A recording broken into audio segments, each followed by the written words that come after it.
sector might have taken a beating, but there's no guessing. Well, we want to get the statistics and indeed the facts straight from the horse's mouth, and joining me now in studio to discuss just those affairs is Apollo Keria. He is the executive officer, chief executive officer at the Kenya Tea Growers Association. Karibu sana sir. Thank you, Peter.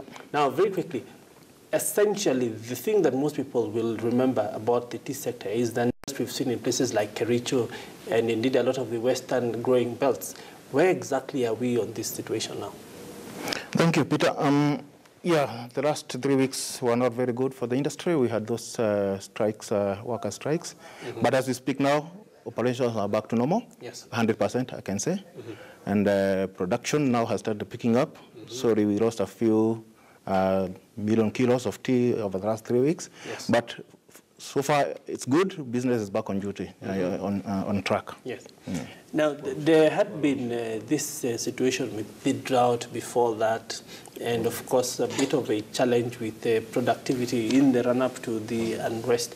And indeed, statistics indicated that for the first 7 months, the production actually started going downwards. Is this the case? Have we seen it is the case. It is the case, Peter. This year, production will definitely go down. The prediction by the Tea Directorate is that we will not hit the mark that we hit last year of 470 million kilos. We will not be able to do that. We may go down by about 20%.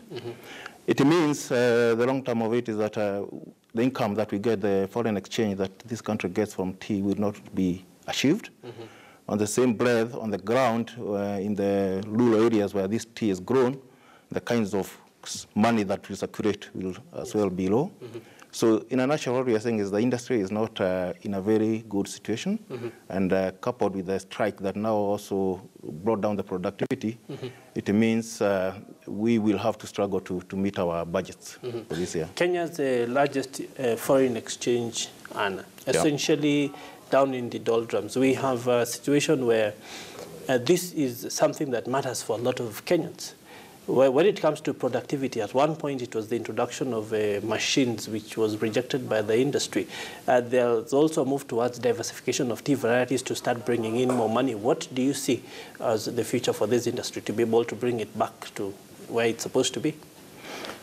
A lot of efforts need to be looked at. One, at our policies. We need to realign our industry. It's the only crop that is surviving, the only commodity crop that is standing on its feet. Coffee is surviving somehow. Saiso went down. We look at rice, it's down. It's the only commodity that brings money to this country. So unless government and the industry stakeholders decide clearly that they need to sustain this industry, we're not going to see it in the next 20, 30 years. To sustain ourselves and to continue production, there are so many things we're doing.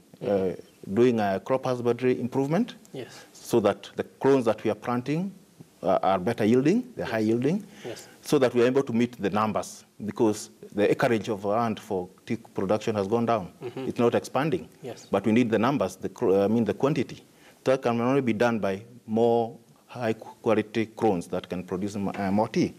Secondly, on issue of efficiency, automation in the factories especially is a key thing. We must compete with other tea-producing countries in the world. And if we don't do that, tea will not be able to survive. The issue of mechanization in the estates is something that we've addressed very soberly, because we don't want to be seen to be laying off people. Actually, what happens is that natural attrition takes place. Nobody has ever lost a job because of mechanization. And even as we speak now, we are not fully mechanized in terms of tea productivity. We have over 100,000 workers in the tea estates, meaning we are conscious of the fact that we need to continue doing rural employment.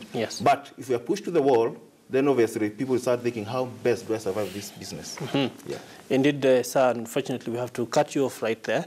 But it is an interesting conversation, and one for people to start to think about as we go to the holiday season, as they take that cup of tea. Where is this industry going in the future? And we'll, of course, have you back here in studio to be able to give us a bit more insight into exactly what to expect. Thank you very much for your time, sir. All right. Well, on that, tea note. Of course, it is a beverage that most Kenyans are used to every morning, and when, of course, they feel that they need to refresh themselves, it is something that is close to the hearts of many of our viewers indeed.